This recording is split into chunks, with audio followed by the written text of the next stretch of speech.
बिलासपुर नामक एक छोटे से गांव में एक बूढ़ी महिला अपने बेटे किशन के साथ रहती थी और उसकी पूरी दुनिया बस उसका बेटा ही था। उसका बेटा किशन बहुत ही लापरवाह था, जबकि उसकी माँ बहुत ही मेहनती और साफ दिल की थी। किशन अब इतना बड़ा हो चुका था कि उसको अपना और अपनी माँ का ध्यान रखना चाहिए था, परंतु उसमें इतनी आलस भरी थी कि वो अपना ज्यादातर समय सोने में गुजार देता था। माँ, ओ माँ, खाना बना क्या? मुझे बहुत जोर से भूख लगी है। अगर बन गया हो तो जल्दी दो। किशन के इतना आवाज लगाने पर भी उसकी माँ उसे जवाब नहीं देती है। इस पर किशन अपने में ही बड़बड़ाने लगता है। लगता है खाना अभी तक बना नहीं है। पता नहीं माँ क्या करती रहती है। मुझे जाकर देखना पड़ेगा। माँ की आवाज न देने पर किशन रसोई घर में पहुंच जाता है। माँ, अभी तक खाना नहीं बना क्या? मुझे बहुत जोर की भूख लगी है। हाँ बेटा, बस बन ही गया। पर पहले तू मुझे ये बता कि तूने आज खेतों में काम किया या नहीं। अरे माँ, तुम हर रोज एक ही सवाल पूछती हो। मुझे भी तो थोड़ा आराम चाहिए। हर समय क्या खेत में ही रहूंगा? बेटा, गुस्सा क्यों करता है? खेत तो हमारा जीवन है। अगर हम मेहनत नहीं करेंगे तो खाएंगे क्या? तुम हर बार यही पुरानी बातें करती हो। अरे आज कल ये खेत वेत में कुछ नहीं रखा है। गांव के सब लड़के शहर जा रहे हैं और एक तुम हो कि मुझे कहीं जाने नहीं देती। किशन अपनी माँ से अपनी नाराजगी जता के वहां से बाहर चला जाता है। कुछ समय बाद किशन नाराज होकर घर के आंगन में चारपाई पर बैठा होता है। तभी उसकी माँ दुखी होकर किशन के लिए खाना लाकर देती है और फिर वहां से चली जाती है। खाना खाने के बाद किशन अपनी माँ से बोला, अरे ओ माँ, मैं थोड़ी देर कमलेश के साथ टहलने जा रहा हूँ। आने में थोड़ी देर हो सकती है। इतना बोलकर किशन घर से गांव की ओर टहलने के लिए निकल गया। उसकी माँ उसके रोज के लापरवाही को देखकर चिंतित होकर सोचने लगती है। हे भगवान, मेरे बेटे को कब समझदारी आएगी? वो तो मेरी बात सुनता ही नहीं है। किशन अपने दोस्त कमलेश से मिलने उसकी राशन की दुकान पर पहुंच जाता है। ये दुकान कमलेश के पिता की थी, लेकिन आज कल उसके पिता की तबीयत खराब रहती थी, इसलिए अब ज्यादातर कमलेश ही उस दुकान को संभाला करता था। किशन और कमलेश दोनों बचपन के दोस्त थे। कमलेश थोड़ा सूझबूझ रखने वाला और जिम्मेदार लड़का था। किशन कमलेश से मिलकर कहता है, अरे कमलेश भाई, क्या बात है आज फिर दुकान में? क्यों, चाचा की तबीयत अभी ठीक नहीं हुई क्या? अरे नहीं नहीं, अब पिताजी की तबीयत काफी अच्छी है, पर अब उनकी तबीयत काफी ऊपर नीचे होने लगी है और अब उनकी उम्र भी काफी हो गई है। इसलिए भाई, घर की जिम्मेदारी धीरे धीरे मुझे ही लेनी होगी। वैसे भी पिताजी ने बहुत मुश्किलों से मुझे अकेले ही बड़ा किया है। माँ तो मेरी बचपन में ही गुजर गई थी, तो अब मैंने भी सोच लिया है उन्हें और तकलीफ उठाने नहीं दूंगा। ऐसे ही काफी देर तक कमलेश और किशन आपस में बात करते हैं। फिर कुछ देर बाद जब अंधेरा होने को था, तब किशन अपने घर की ओर चल पड़ा। किशन जब अपने घर पहुंचा, तब उसने देखा कि उसकी माँ चादर ओढ़कर सो रही होती है। किशन अपनी माँ को आवाज लगाते हुए बोला, माँ, तुम क्या मुझे भूल गई हो? माँ, मुझे भूख लगी है। मुझे खाना चाहिए। माँ, तुम तो मुझे खाना दिए बिना ही सो गई।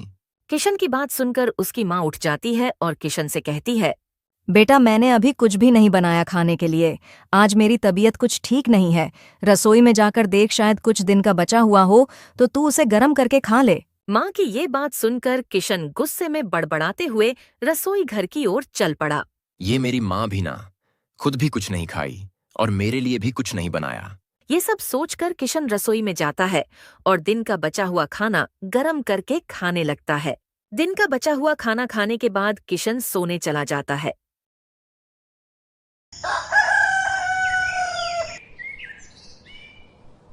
अगली सुबह जब किशन बाहर जाने के लिए तैयार होता है, तो किशन देखता है कि उसकी माँ अभी भी अपने बिस्तर पर लेटी हुई थी। किशन ये देखकर अपने मन में सोचने लगता है, अरे आज माँ को क्या हुआ? इतनी देर तक तो माँ कभी नहीं सोती है। माँ तो मुझसे भी पहले उठ जाती है। किशन ये सब सोच ही रहा था कि तभी उसकी माँ अचानक से उठकर किशन से बोलती है, बेटा, मेरी तबीयत ठीक नहीं लग रही है, तू मुझे थोड़ा गर्म पानी लाकर दे दे। माँ, मुझे बाजार जाना है, तुम खुद ही ले लो। मैं रोज रोज तुम्हारी सेवा नहीं कर सकता हूँ। बेटा, जब तू छोटा था तब मैं पूरी रात जाग जाग कर तेरी देखभाल किया करती थी। आज तू मेरी इतनी छोटी सी मदद भी नहीं कर सकता। माँ, मुझे अपने दोस्तों के साथ घूमने जाना है। तुम मुझे हर बार रोकती क्यों हो? बेटा, माँ बाप के बिना सब कुछ अधूरा होता है। पर मेरी ये बातें तुझे शायद अब भी समझ नहीं आएंगी। जब तू पिता बनेगा तब तुझे मेरी ये बातें समझ आएगी। किशन अपनी माँ की बातों को अनसुना करके बाहर चला जाता है। बीमार माँ को घर पर अकेला छोड़कर किशन अपने दोस्त कमलेश से मिलने उसके दुकान की तरफ चल पड़ता है। कुछ समय बाद वो कमलेश की दुकान पर पहुंच जाता है और दोनों दोस्त कमलेश की दुकान पर बैठकर बातें करने लगते हैं। अरे कमलेश भाई, हमारे हम उम्र के काफी लोग किसी न किसी काम से गांव छोड़कर शहर जा चुके हैं, और एक हम हैं जो इसी गांव में खेती कर रहे हैं। अरे किशन भाई, तू ऐसा क्यों बोल रहा है? ये तो अच्छा ही है ना कि हम गांव में हैं। इसी कारण कम से कम हम अपनों के साथ तो रह पाते हैं, और हमें कभी भी अपनी जिंदगी को किसी और की जिंदगी से तुलना नहीं करनी चाहिए। वाह किशन भाई, तू तो बहुत बड़ी बड़ी बातें करने लगा है। नहीं किशन भाई, ये कोई बड़ी बड़ी बातें नहीं हैं। हम अब बड़े हो चुके हैं, हमें अब अपने घरों की जिम्मेदारियां उठानी ही पड़ेगी। तू भी थोड़ा अपनी माँ का ख्याल रखा कर, समझा? अरे ठीक है, इतना ज्ञान मत दे, अभी मैं चलता हूँ, मुझे बहुत भूख लगी है। किशन ये बोलकर चिड़चिड़े मन से अपने घर की ओर चल पड़ता है। कुछ समय बाद जब वो घर पहुंचा तो उसने अपने माँ से कहा, माँ, अरे ओ माँ, कहाँ गई तुम? मुझे बहुत जोर से भूख लगी है, खाना दो जल्दी। किशन की आवाज सुनकर उसकी माँ रसोई से बाहर आकर बोली, तू हमेशा खाली खाने के बारे में ही सोचता है क्या? तूने एक बार भी इस बीमार माँ के बारे में सोचा है या नहीं? मेरी अब उम्र हो गई है, मैं तुझे अब ऐसे घर में बैठाकर नहीं खिला सकती हूँ। अरे सीख कुछ अपने दोस्त कमलेश से, कितना जिम्मेदार लड़का है वो।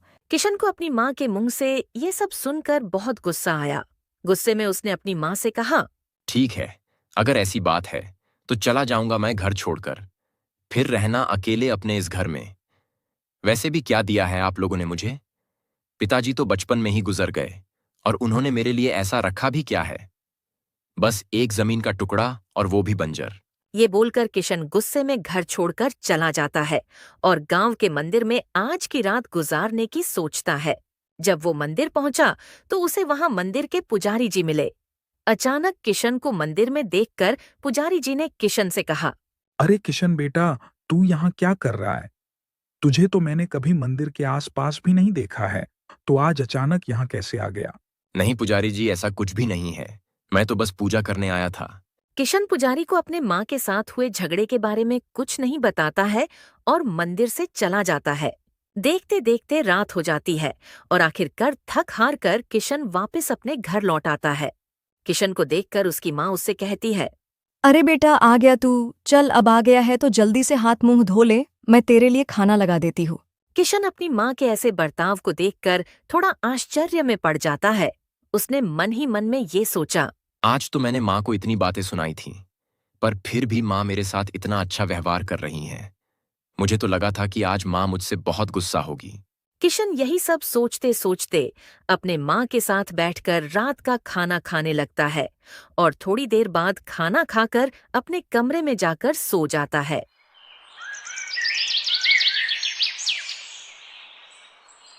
अगली सुबह किशन फिर से कमलेश की दुकान की ओर चल पड़ता है।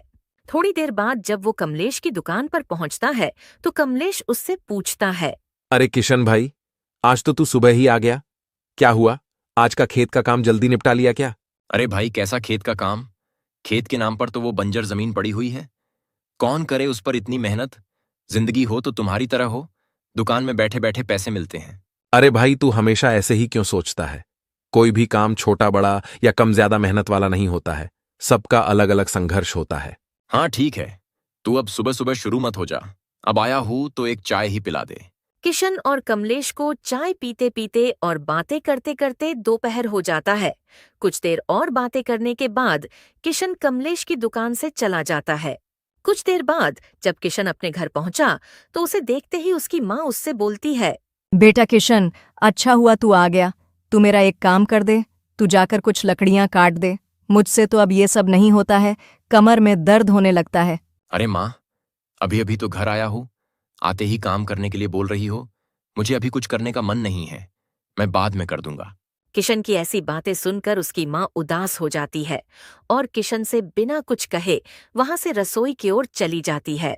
कुछ समय बाद किशन दोपहर का खाना खाता है और खाना खाने के बाद वो गांव में टहलने के लिए निकल पड़ता है। गांव में टहलते टहलते रास्ते में उसे गांव का एक जमींदार मिलता है।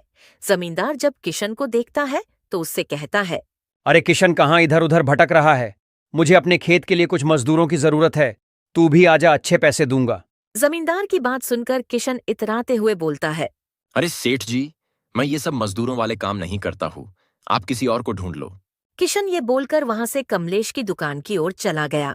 कुछ देर बाद वो कमलेश की दुकान पर पहुंच जाता है और उसे दोबारा देखकर कमलेश उससे पूछता है, अरे किशन भाई, तू अभी थोड़ी देर पहले ही तो यहां से गया था ना, अभी फिर से आ गया।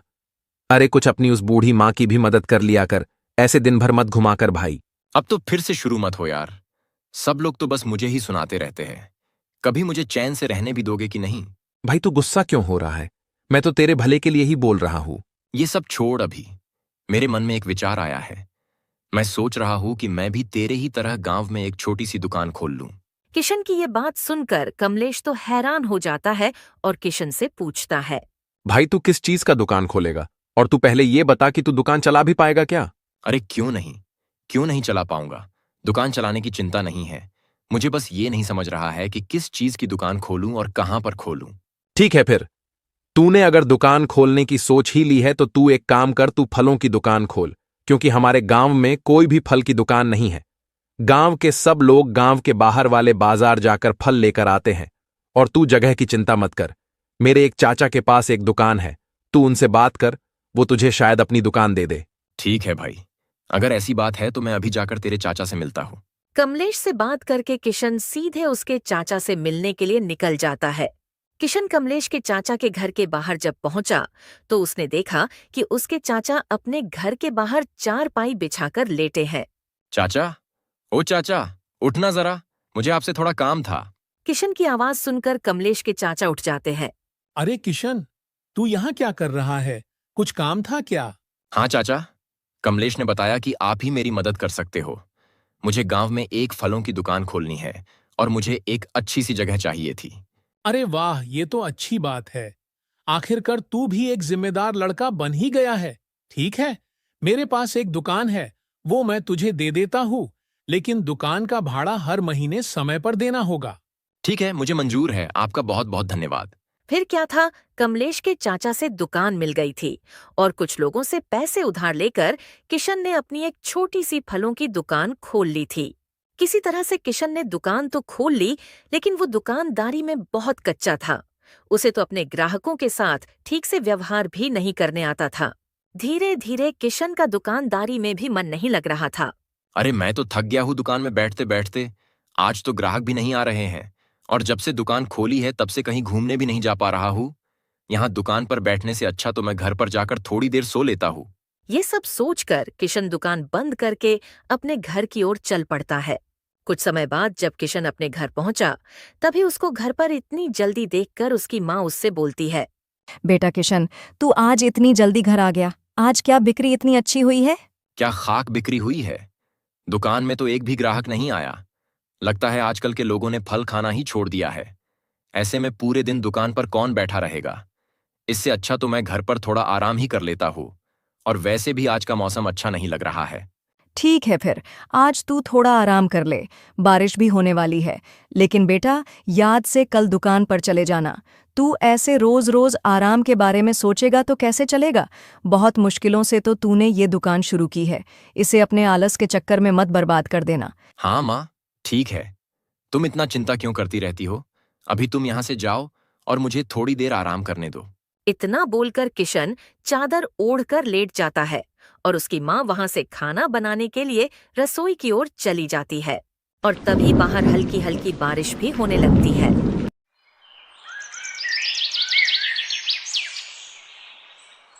अगले दिन फिर से किशन अपनी फलों की दुकान खोलकर बैठ जाता है।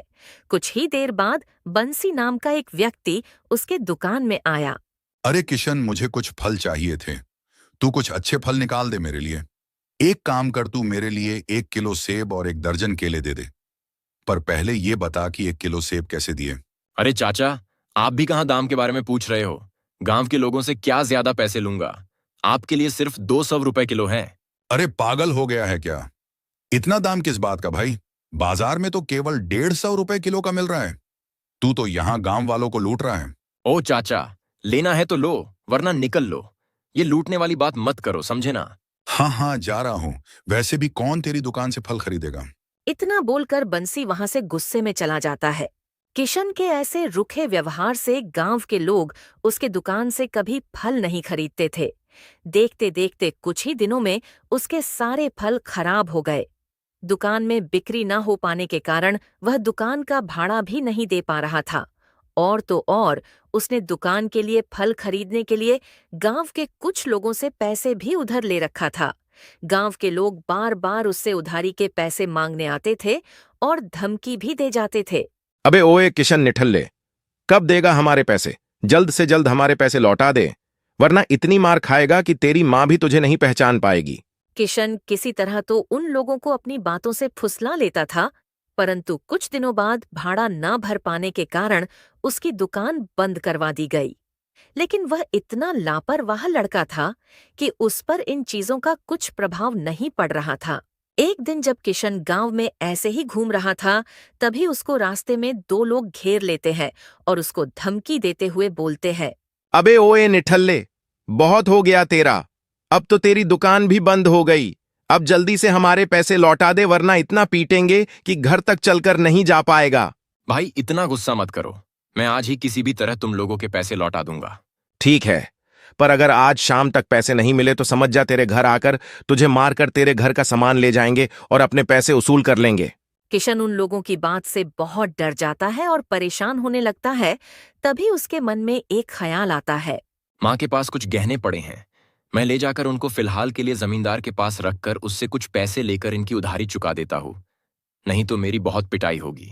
फिर क्या था, किशन चुपचाप से अपने माँ के अलमारी से उनकी गहनों की पोटली चुरा लेता है और उसे लेकर गांव के जमींदार के घर की ओर चल पड़ता है। जमींदार जी, क्या आप ये गहने अपने पास रखकर मुझे कुछ पैसे दे सकते हैं? मुझे पैसों की बहुत जरूरत है। क्यों रे किशन, उस दिन तो बहुत बड़ी बड़ी डींगे हाँक रहा था। अब क्या हुआ? अब क्यों गहने रखने आया है? अरे उस दिन की बातों को भूल जाइए, मुझे फिलहाल पैसों की बहुत ज्यादा जरूरत है। आप ये गहने रखकर मुझे कुछ पैसे दे दीजिए। ठीक है, तू इतना जोर दे रहा है तो मैं तुझे कुछ पैसे दे देता हूँ। फिर क्या था, जमींदार किशन को उसकी माँ के गहनों के बदले में उसे कुछ पैसे दे देता है। जमींदार से पैसे लेकर किशन अपने सारे कर्ज को चुका देता है। ये रहे तुम लोगों के पैसे, और अब दोबारा पैसे मांगने मत आना। हाँ हाँ ठीक है, हमें भी किसी पागल कुत्ते ने नहीं काटा है जो तुझसे बिना मतलब के पैसे मांगने आए। हम तो अपने पैसे मांग रहे थे। देखते देखते ऐसे ही कुछ और दिन बीत जाते हैं। एक दिन किशन की माँ जब अपनी अलमारी देखती है तो उसे अपने गहने नहीं मिलते। गहने नहीं मिलने पर वो बहुत परेशान हो जाती है और हड़बड़ाते हुए किशन को ढूंढने गांव में निकल जाती है। अभी वो कुछ दूर गई ही थी कि उसे रास्ते में गांव का मुखिया मिल जाता है। मुखिया किशन की माँ को इतना परेशान देखकर पूछता है, क्या हुआ बहन, इतनी परेशान क्यों हो? कोई बात हो गई क्या? मुखिया जी, अब आपको क्या बताऊं, मैं तो बर्बाद हो गई। मेरे गहने किसी ने चुरा लिए हैं। अब मैं क्या करूंगी? मैंने तो वो गहने अपने बेटे किशन के भविष्य के लिए संभाल कर रखे थे। अरे अरे, ये तो बहुत बुरा हुआ। आपने ठीक से घर पर देखा था कि नहीं? नहीं मुखिया जी, मैंने अच्छे से देखा, पर मुझे मेरे गहने कहीं नहीं मिले। इसलिए अपने बेटे किशन को ढूंढ रही हूँ ताकि उससे पूछ सकूं, शायद उसने कहीं रखे हो। सुनिए बहन जी, आपसे एक बात बोलना चाहूंगा, आप बुरा मत मानिएगा। क्या हुआ है मुखिया जी, ऐसी क्या बात है? मुझे लगता है किशन ने ही गहने लिए होंगे। गांव में उसके ऊपर काफी उधारी थी, परंतु हाल ही में उसने अपना सारा उधार खत्म कर दिया है। नहीं मुखिया जी, किशन ऐसा नहीं कर सकता है। वह लापरवाह जरूर है, पर वो कभी चोरी नहीं कर सकता। देखो बहन, मुझे जो लगा मैंने कहा। एक बात तुम खुद किशन से पूछ लो, सब दूध का दूध और पानी का पानी हो जाएगा। किशन की माँ मुखिया की ऐसी बातें सुनकर उदासी भरे मन से अपने घर की ओर लौट गई। कुछ समय बाद जब किशन घर आया तो उसकी माँ ने उससे सीधे सवाल किया, किशन, तू सच सच बता, क्या तूने ही मेरे अलमारी से गहने लिए हैं? अपनी माँ से गहनों की बात सुनकर किशन कुछ भी नहीं छुपाता है और अपने माँ को सब कुछ साफ साफ बता देता है।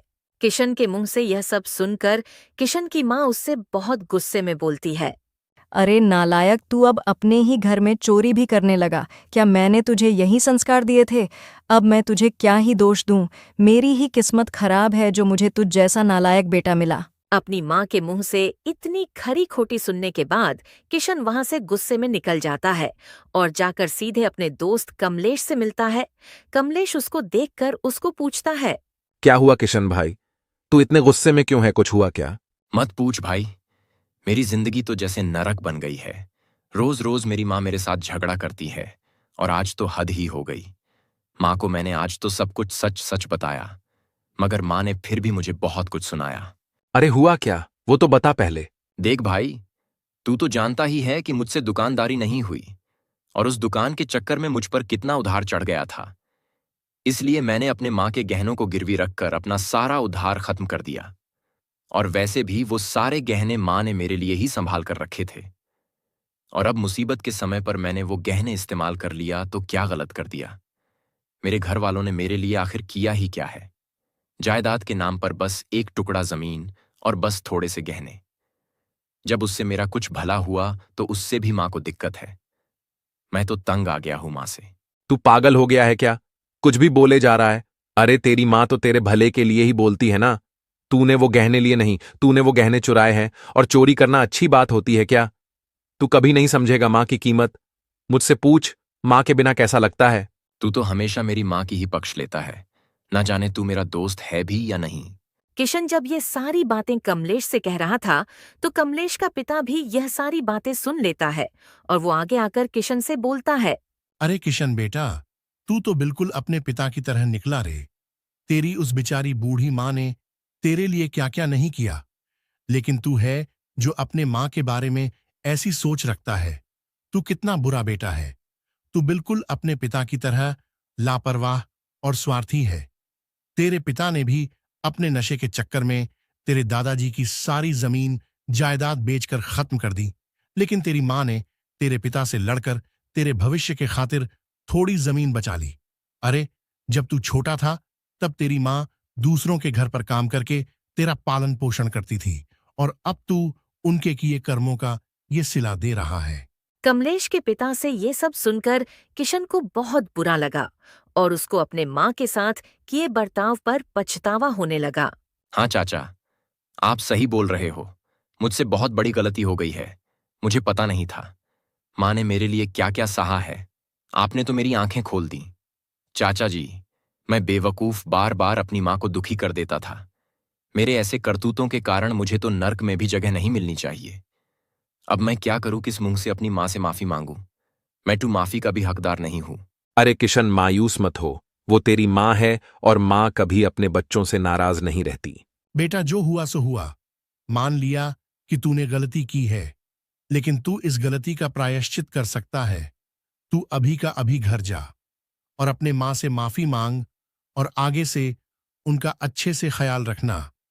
उन्हें आगे से कोई भी तकलीफ मत होने देना। बेचारी ने अपने जिंदगी में बहुत कुछ सहा है। किशन उन लोगों से ये सब बात करके सीधे अपने घर के लिए निकल जाता है। घर पहुंचकर किशन अपनी माँ से अपनी गलतियों की माफी मांगता है। माँ, मुझे माफ कर दो। मैंने आज तक बहुत सारी गलतियां की है। मेरी वजह से आपको बहुत तकलीफ हुई है। लेकिन माँ, अब से आपको मैं कोई भी तकलीफ नहीं होने दूंगा। और माँ, मैं तुम्हारे गहने भी वापस लाऊंगा और अब से मैं बहुत मेहनत करूंगा।